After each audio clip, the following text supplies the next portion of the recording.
Drama serial جان نثار میں بھی suspense ختم ہونے کا نام نہیں لے رہا اور دوا کے امتحان میں بھی اضافہ ہو رہا ہے۔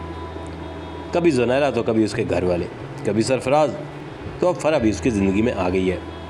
فرح دوا کو کال کرتی ہے یہ جاننے کے لیے کہ اس نے جو نوشروان کی شرٹ پر لپسٹک کا نشان چھوڑا تھا اس کا رد عمل کیا ہے، اس سے نوشروان اور دوا کی زندگی میں کتنی آگ لگی ہے، کیا اس کی جگہ بن پا رہی ہے۔ لیکن وہ دوا کو کال کرنے کے بعد یہ سن کر حیران رہ جائے گی کہ دوا کو تو ذرا اس سے فرق نہیں پڑا۔ فرح دوا سے یہ کہتی ہے کہ کل جب غزنوی تو میں یہ کہہ رہا تھا کہ میں ضروری میٹنگ میں ہوں، تو میں تو پتہ چل گیا ہوگا کہ وہ میرے ساتھ ہی تھا۔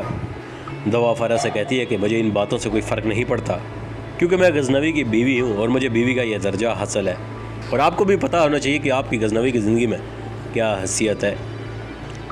یہ سن کر تو فرح کے تن بدن میں آگ لگ جائے گی۔ وہ اپنے ایموشن پر کنٹرول کرتے ہوئے دوا سے یہ کہتی ہے کہ تمہیں ثبوت تو پتہ چل گیا ہوگا کہ کل میں اور نوشروان کتنے پاس تھے، جس سے دوا بڑے اطمینان سے اسے بتاتی ہے کہ نوشروان مجھے سب حقیقت بتا چکے ہیں، اس لیے آپ کے ان اربوں کا کوئی فائدہ نہیں ہوا۔ دوسری جانب فضا گھر جا کر اپنی نند سے یہ کہتی ہے کہ میں نے دوا سے بات کرنی ہے اور میری اس سے بات کروا دو۔ دوا کی نند اپنے بھائی اور ماں سے چوری فضا کی بات دوا سے کروا دیتی ہے، لیکن اتفاق سے فضا کی ساس سر پر پہنچ جائے گی اور وہ دیکھ لے گی کہ فضا کسی سے بات کر رہی ہے۔ فضا اپنی ساس کو دیکھ کر ڈر کے مارے فون تو بند کر دے گی، لیکن اس کی ساس کچھ اور ہی سمجھ لیتی ہے۔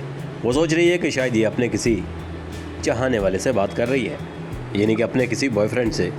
وہ فضا پر چیخنا چلانا بھی شروع کر دیتی ہے۔ فضا کی ساس اس سے کہتی ہے کہ ایک بہن تو گھر سے بھاگ گئی اور دوسری شاید بھاگنے کی تیاری کر رہی ہے۔ فضا کی نند بھی یہ سب کچھ کھڑے دیکھ رہی ہوتی ہے اور وہ بھی یہ سوچ رہی ہوتی ہے کہ اس کی ماں کیسے فضا پر الزام لگا رہی ہے۔ اب وہ بیچاری تو کچھ بول بھی نہیں سکتی کیونکہ فضا نے اسے پہلے ہی منع کر دیا تھا کہ کسی کو مت بتانا کہ میں دوا سے بات کر رہی ہوں۔ فضا کی خاموشی سے اس کی ساس کا شک یقین میں بدل جائے گا۔ وہ سرفراز کو آواز دے کر بلاتی ہے اور اس سے کہتی ہے کہ اپنی بیوی کے آ کر کرتوت دیکھو، پتہ نہیں یہ کس مرد سے باتیں کر رہی تھی اور میرے آتے ہی اس نے فون بند کر دیا۔ فراز جب فضا کو غصے سے دیکھتا ہے تو فضا اس سے کہتی ہے کہ میں قسم کھانے کے لیے تیار ہوں کہ میں کسی مرد سے بات نہیں کر رہی تھی۔ فراز اس سے کہتا ہے کہ پھر مجھے دکھاؤ یہ نمبر کس کا ہے، میں خود کال کر کے چیک کرتا ہوں۔ اب فضا یہ نمبر تو فراز کو دے گی نہیں، نہ ہی وہ فراز کو یہ بتانا چاہتی ہے کہ اس کا دوا سے رابطہ ہے۔ وہ اچھی طرح جانتی ہے کہ دوا کا نام سنتے ہی فراز کس قدر بھڑک جاتا ہے۔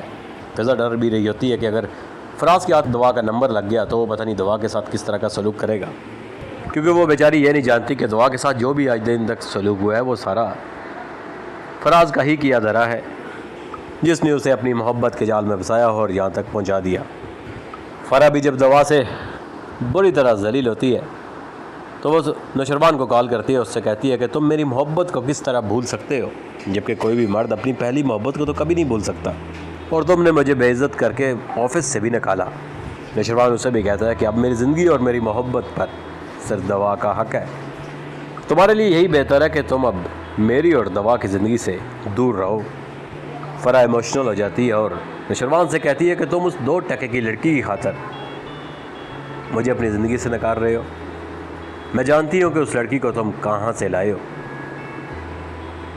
کیونکہ یہ جانتی ہے کہ نوشروان کی شادی زنیرہ بیگم کے ہاں سے ہوئی تھی۔ نوشروان کو یہ سب سن کر غصہ آ جائے گا اور وہ اس سے کہتا ہے کہ خبردار تم نے اگر دعا کے بارے میں ایک لفظ بھی اور بولا میں یہ بھول جاؤں گا کہ میرا تم سے کبھی بھی کوئی تعلق یا رشتہ رہا ہے۔ فضا بھی جب اپنی چھوٹی بہن سے ملتی ہے تو اسے بتاتی ہے کہ میں دوا سے ملی تھی اور اس نے مجھے اپنا نمبر بھی دیا تھا، تو اس کی چھوٹی بہن کہتی ہے کہ ہم دوا آپ ہی کو یہاں بلا نہیں سکتے۔ فضا اپنی بہن سے کہتی ہے کہ میں بھی اب امی کی طرح یہ چاہتی ہوں کہ دوا یہاں کبھی نہ آئے، کیونکہ یہاں آ کر صرف وہ لوگوں کی باتیں اور ان کے تانے سنے گی، اپنا دل جلائے گی۔ اب یہی بہتر ہے کہ دوا جہاں ہے وہ خوش رہے۔ نوشروان بھی جب دوا کو پریشان دیکھتا ہے تو اسے کہتا ہے کہ میرے ہوتے ہوئے تمہیں پریشان ہونے کی ضرورت نہیں۔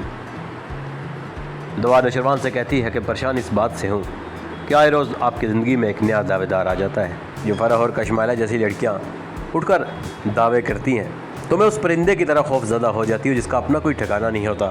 کشمائلہ جو پہلے ہی نوشروان کی زندگی کا حصہ ہے، یعنی کہ اس کی بیوی ہے، کیا وہ ایک مصیبت کم تھی کہ دوا کے لیے؟